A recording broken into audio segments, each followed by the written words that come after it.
I know you're excited about getting the paper out, but I'm going to show you that once the quilt top is done, and I'm just going to go to the middle part of this block to give you an idea how that's done.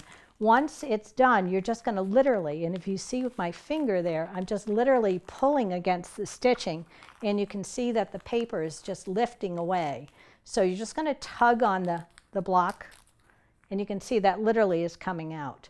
So it's not a big deal. What I typically do is wait until the quilt top is done, and then I take out the big pieces. I start with a block like this, and I'll yank it in this direction and yank it in this direction, and that stretches it so that the paper starts to come away from the stitching. And I take all these little pieces and I put them in a little plastic bag. Once the bigger pieces are out of the block, what's going to be left are these strips.